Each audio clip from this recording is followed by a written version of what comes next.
Hey, my name is Jake, and I've known Sophie since I was 12 years old. For 17 years, we told everyone we were just friends. That Friday night at Carla's apartment, Sophie looked at me across the dinner table and said she wished we were married. Everybody laughed at first, but then the room went quiet. Sophie wasn't laughing, and neither was I.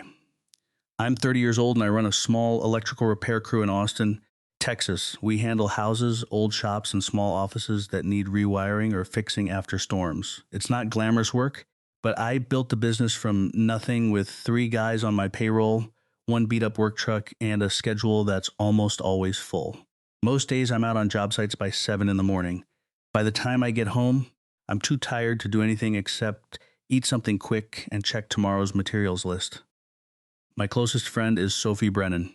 She's been in my life for 17 years, lives in a small apartment on the east side of the city, works as a librarian at the downtown branch, and has the kind of laugh that makes people turn their heads in a restaurant without meaning to.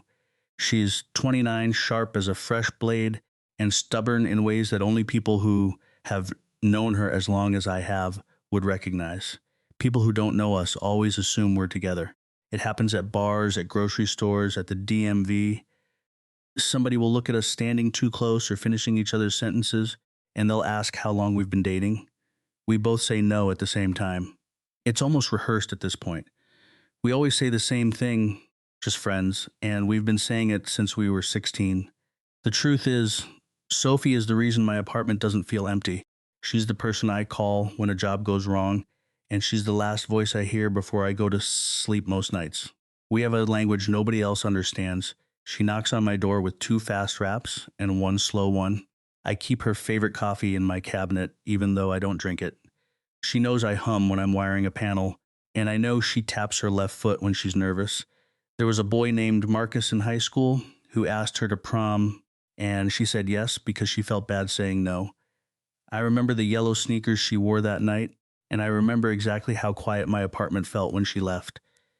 That was 12 years ago, and I still remember the sound of her key turning in my lock when she came back early because Marcus talked about himself for 3 hours straight. I kept that memory of the yellow sneakers like a photograph I didn't ask for. They were bright and scuffed at the toes, and she had drawn a small star on the left one with a marker during lunch. She never knew I noticed. I never told her I noticed anything. We never crossed the line. We felt it every day, but crossing it meant risking the only room in my life where I didn't have to perform. Sophie knew me before I had a crew, before I had a truck, before I had anything worth mentioning. She saw me when I was just a kid with a toolbox and a bad attitude. If I told her how I really felt and she didn't feel the same, I wouldn't just lose her. I'd lose the only version of myself that felt real. That was our system. We corrected people, smiled, and said, just friends, and for 17 years it held. She dated boys who were nothing like me, and I dated girls who were nothing like her, and we dissected every one of those relationships over late-night pizza like it was the most natural thing in the world. 5 years ago, in the fall, Sophie and I drove home from a bar near the University District. It had been raining for 3 days straight, and the roads were slick enough that I kept both hands on the wheel the whole way. She wore a gray jacket that smelled like rain and cheap beer, and her hair was pinned up in the messy way she only did when she was tired. We had just spent 4 hours at a friend's birthday party, and neither of us had said anything important all night. Her hand rested on the center console between us, not touching me, but close enough that I could feel the heat from her skin. The radio played something soft and old, a song I still skip every time it comes on. I kept my eyes on the road, but traffic wasn't what I was thinking about. My mind ran to how easy it would be to reach over and cover her hand with mine. She turned to me at the stoplight on MLK Boulevard. The car idled, and rain hit the windshield in that steady rhythm that makes everything feel slower than it is. She opened her mouth like she would say something that mattered. I saw it in her face, the way her eyebrows drew together and her fingers curled against the seat. I didn't let her say it. I cracked a joke about the bar's nachos, and she laughed the way she always does when she's covering something up. The light turned green, and I drove forward like nothing had happened. She pulled her hand back into her lap, and we finished the drive in silence. When I dropped her off at her apartment, she stood in the doorway for a second longer than usual. She said goodnight and closed the door. I sat in the truck for 5 minutes after she went inside. The engine was still running and the rain was still falling, and I was still too scared to move. That was the closest we ever came. I told myself this was better. If we said what we were both thinking and it went wrong, I would have lost the one person who made the rest of my life feel like it had a point. She never brought it up, and neither did I. We put that night in a box, and we got very good at pretending the box didn't exist. Whenever she laughed at one of my jokes, whenever she called me at 2 a.m. because she couldn't sleep, I wondered if she remembered that stoplight the way I did, and if she knew I had chosen fear over her. For 5 years, I told myself that box was locked, but all it took was one Friday night, one bottle of wine, and one question that should have been harmless. Carla Brennan has been Sophie's friend since college, and she's the kind of person who throws dinner parties the way other people throw birthday parties.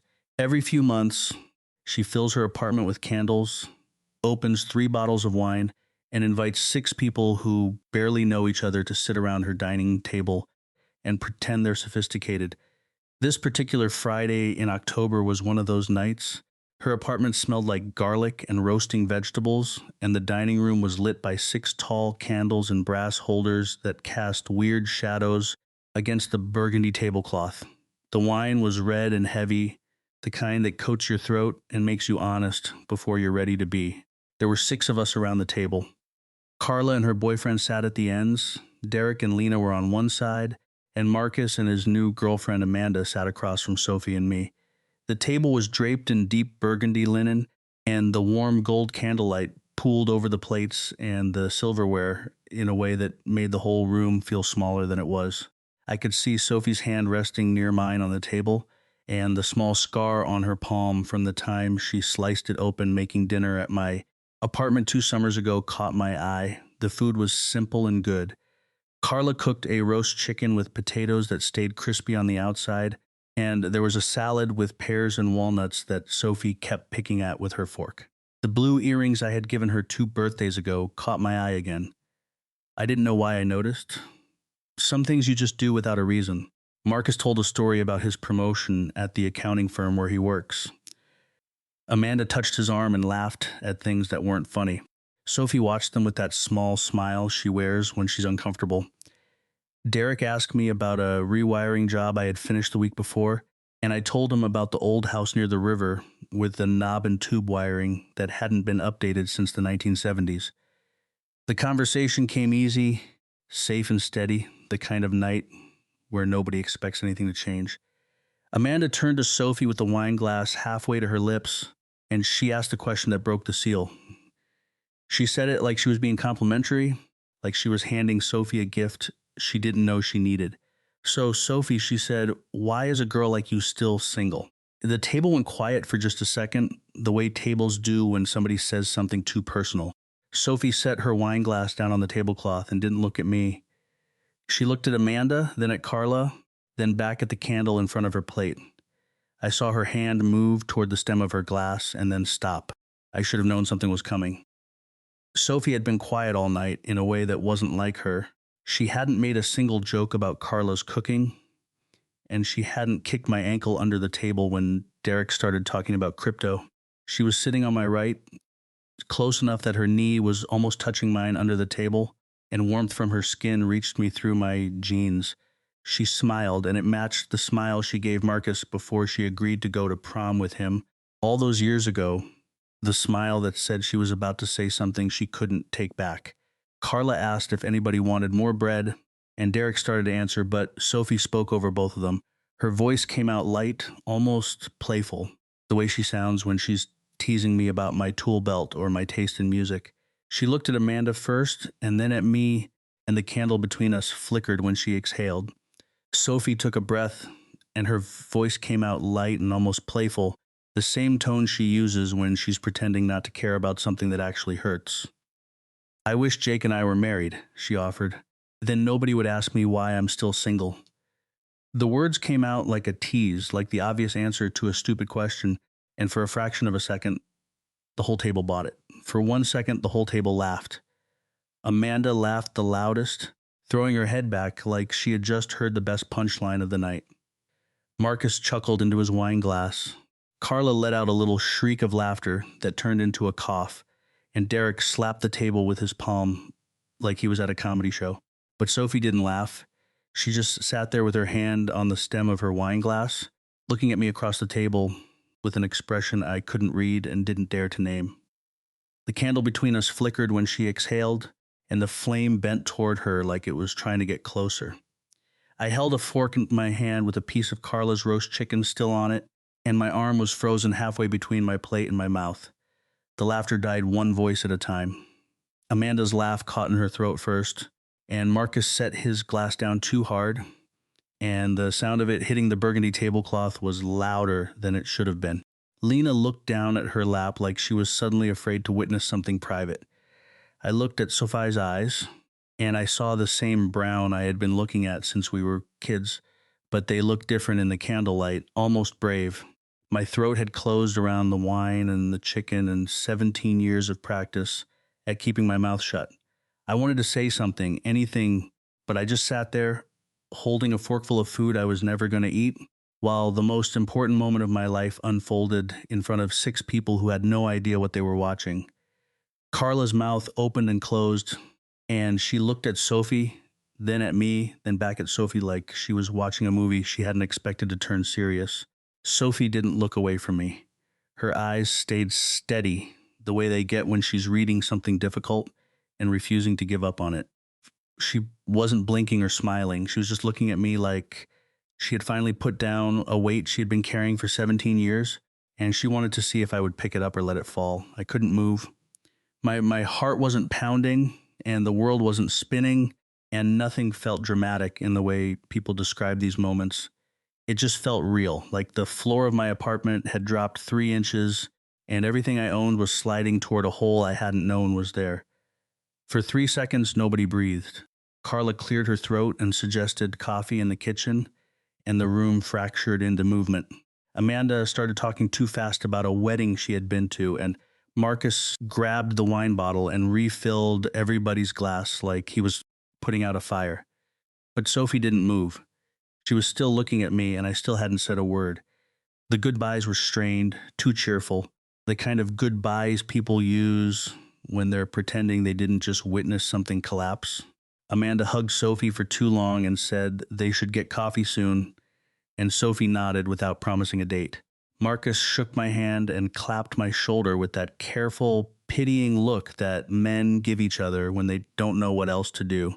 Carla walked us to the door, and she whispered to Sophie that she would call her tomorrow, and Sophie whispered back that she would be fine. Sophie was quiet in the passenger seat of my truck. The radio was off. The engine hummed at a low idle, and the sound of the tires on the wet pavement was the only thing filling the space between us. I kept my eyes on the road, but I could smell her perfume, the same one she had worn since she was 20, and her breathing filled the seat next to me. Her breathing wasn't fast or nervous. It stayed steady the way she always breathed, and that steadiness made me feel both braver and more terrified than I had ever been. The city lights blurred past us as I drove the long way home because I didn't know what to say at a red light. My hands were at 10 and 2 on the wheel, the same way I hold myself when I am afraid something will break if I move too fast. Questions piled up in my throat.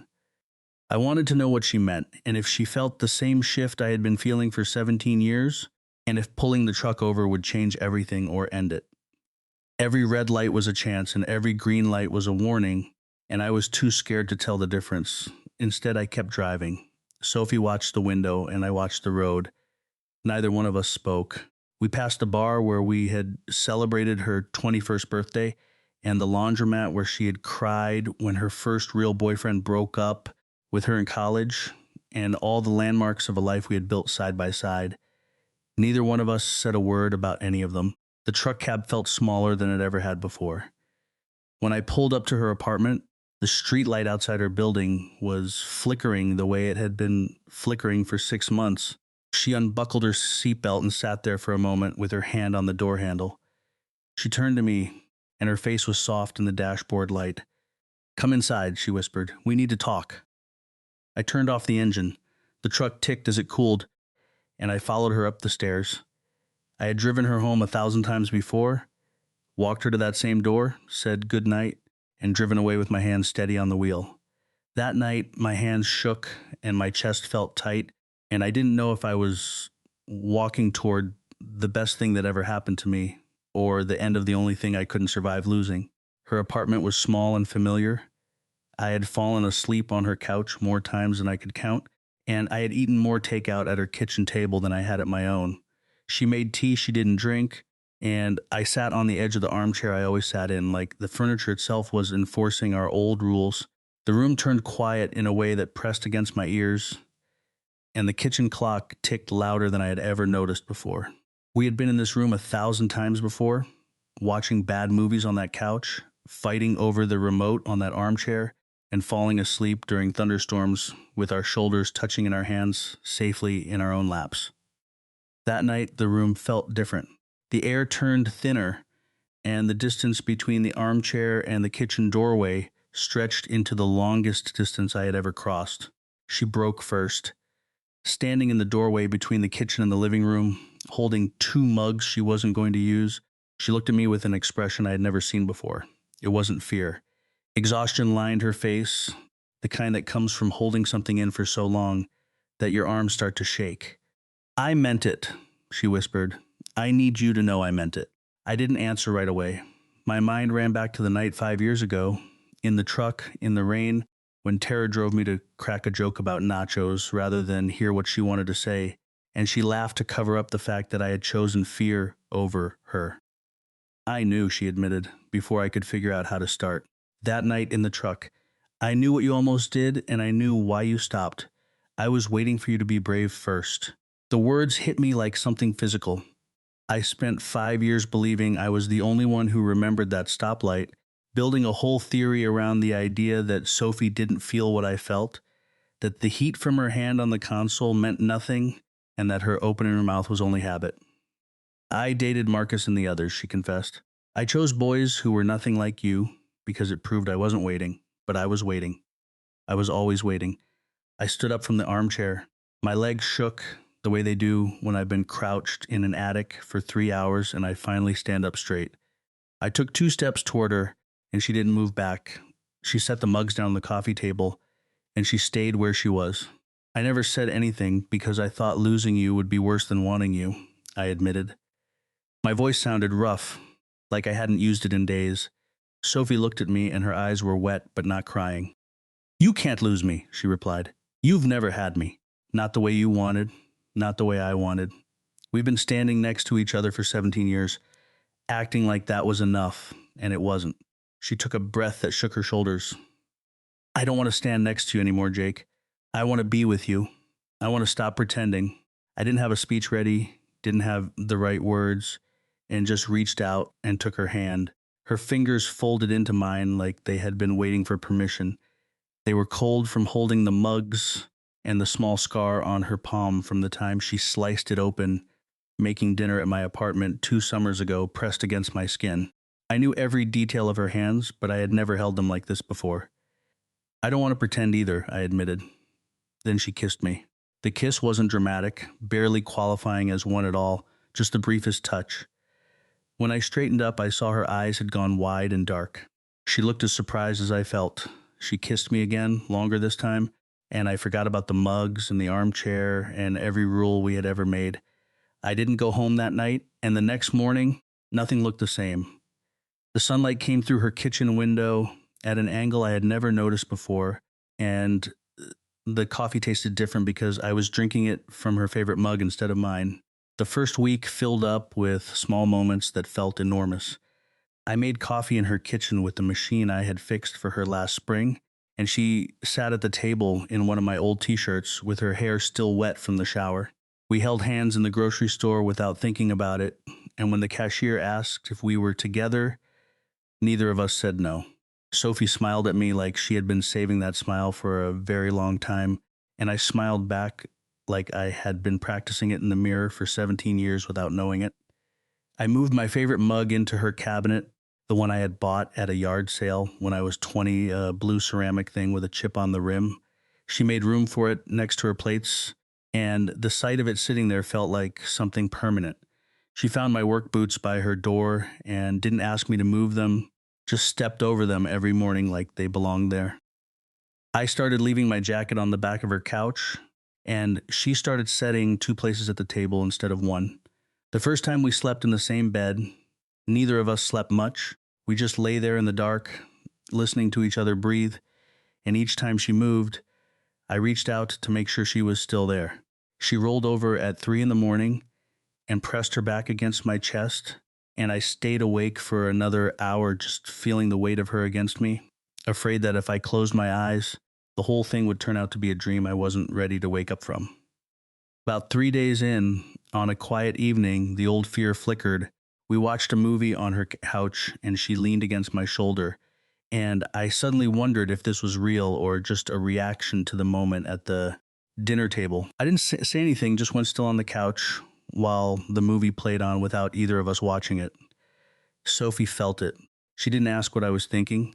She just shifted closer, rested her head on my shoulder, and put her hand on my chest. The fear didn't disappear, but it stopped mattering. That was the first week. Nothing about it felt perfect or dramatic. It just felt real. 2 people who had known each other forever, finally learning how to touch each other in the light. Sophie hummed when she folded laundry, the same way she always had, but now I was in the room when she did it. She burned the toast one morning, and I laughed for the first time in years without worrying about whether I was allowed to. 1 week later, I woke before Sophie.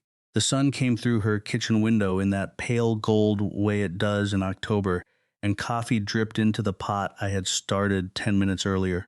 I stood at the counter in my boxers and a t-shirt, listening to the sound of her breathing from the bedroom. Slow and steady, the same sound I had heard 100 times before on her couch, but different now, because it meant she had stayed. I looked around the apartment and saw my things mixed with hers, my boots by the door, my razor on the bathroom sink, and my jacket draped over the chair she never sat in. The place wasn't messy